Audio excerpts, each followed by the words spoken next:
The crone found him a chair, and tittering noiselessly departed, leaving the room a little darker.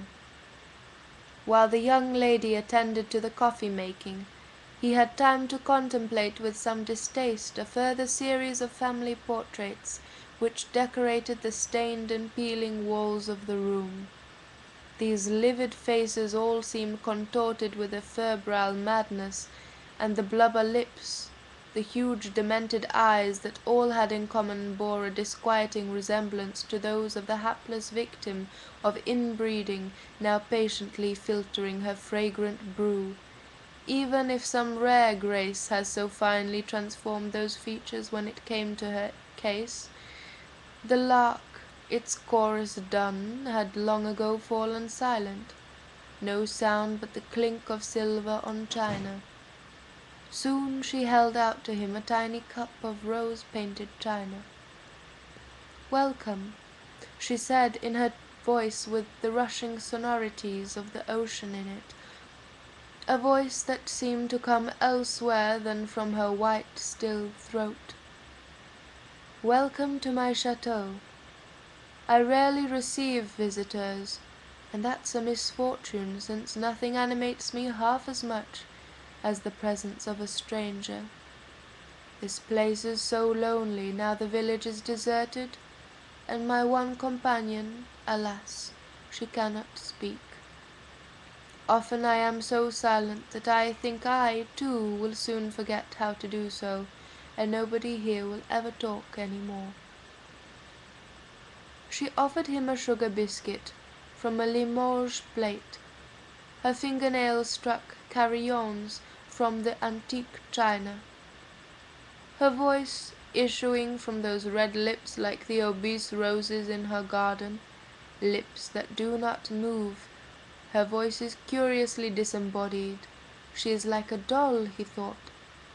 A ventriloquist's doll, or more like a great ingenious piece of clockwork. For she seemed inadequately powered by some slow energy of which she was not in control, as if she had been wound up years ago, when she was born, and now the mechanism was inexorably running down and would leave her lifeless. This idea that she might be an automaton, made of white velvet and black fur, that could not move of its own accord, never quite deserted him. Indeed, it deeply moved his heart. The carnival air of her white dress emphasized her unreality, like a sad Columbine who lost her way in the wood a long time ago, and never reached the fair. And the light, I must apologize for the lack of light, a hereditary affliction of the eyes. Her blind spectacles gave him his handsome face back to himself twice over. If he presented himself to her naked face, he would dazzle her like the sun, for she is forbidden to look at, because it would shrivel her up at once, poor night bird, poor butcher bird. "Vous serez ma proie." "You have such a fine throat, monsieur." When you came through the door, retaining about you all the golden light of the summer's day, of which I know nothing, nothing, the card called Les Amoureux had just emerged from the tumbling chaos of imagery before me. It seemed to me you had stepped off the card into my darkness, and for a moment I thought perhaps you might irradiate it. I do not mean to hurt you. I shall wait for you in my bride's dress in the dark. The bridegroom is come. He will go into the chamber which has been prepared for him. I am condemned to solitude and dark. I do not mean to hurt you. I will be very gentle. And could love free me from the shadows? Can a bird sing only the song it knows, or can it learn a new song? See how I am ready for you. I have always been ready for you. I have been waiting for you in my wedding dress. Why have you delayed for so long?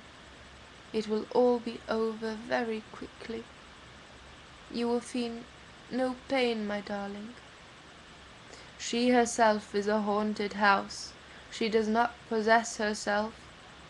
Her ancestors sometimes come and peer out of the windows of her eyes, and that is very frightening. She has the mysterious solitude of ambiguous states. She hovers in a no-man's land between life and death, sleeping and waking behind the hedge of spiked flowers, Nosferatu's sanguinary rosebud. The beastly forebears on the walls condemn her to a perpetual repetition of her passions. One kiss, however, and only one, woke up the sleeping beauty in the wood. Nervously, to conceal her inner voices, she keeps up a front of inconsequential chatter in French, while her ancestors leer and grimace on the walls. However hard she tries to think of any other, she only knows of one kind of consummation. He was struck once again by the bird-like predatory claws which tipped her marvelous hands.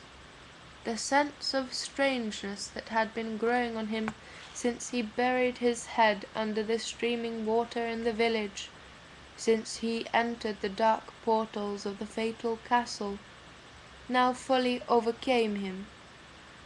Had he been a cat, he would have bounced backwards from her hands on 4 fear-stiffened legs.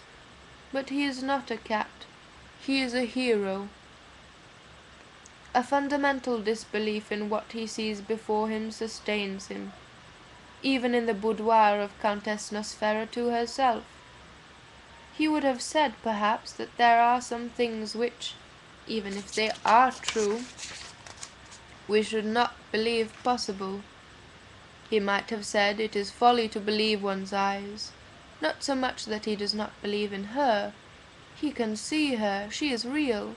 If she takes off her dark glasses, from her eyes will stream all the images that populate this vampire-haunted land. But since he himself is immune to shadow, due to his virginity, he does not yet know what there is to be afraid of.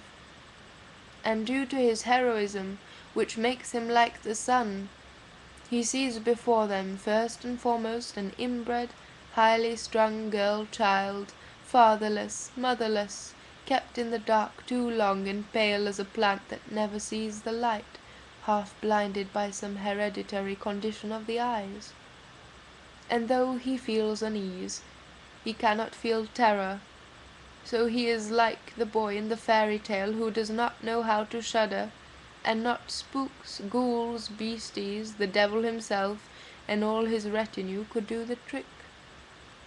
This lack of imagination gives his heroism to the hero. He will learn to shudder in the trenches, but this girl cannot make him shudder. Now it is dark. Bats swoop and squeak outside the tightly shuttered windows. The coffee is all drunk, the sugar biscuits eaten. Her chatter comes trickling and diminishing to a stop. She twists her fingers together, picks at the lace of her dress, shifts nervously in her chair. Owls shriek. The impedimenta of her condition squeak and gibber all around us. Now you are at the place of annihilation. Now you are at the place of annihilation. She turns her head away from the blue beams of his eyes. She knows no other consummation than the only one she can offer him. She has not eaten for 3 days. It is dinner time. It is bedtime. Suivez-moi, je vous attendais, vous serez ma proie. The raven caws of the accursed roof. Dinner time, clang the portraits on the walls. A ghastly hunger gnaws her entrails. She has waited for him all her life without knowing it. The handsome bicyclist, scarcely believing his luck, will follow her into her bedroom. The candles around her sacrificial altar burn with a low, clear flame. Light catches on the silver tears stitched to the wall. She will assure him in the very voice of temptation, "My clothes have but to fall, and you will see before you a succession of mysteries." She has no mouth with which to kiss, no hands with which to caress, only the fangs and talons of a beast of prey. To touch the mineral sheen of the flesh revealed in the cool candle gleam is to invite her fatal embrace. In her low, sweet voice she will croon the lullaby of the house of Nosferatu.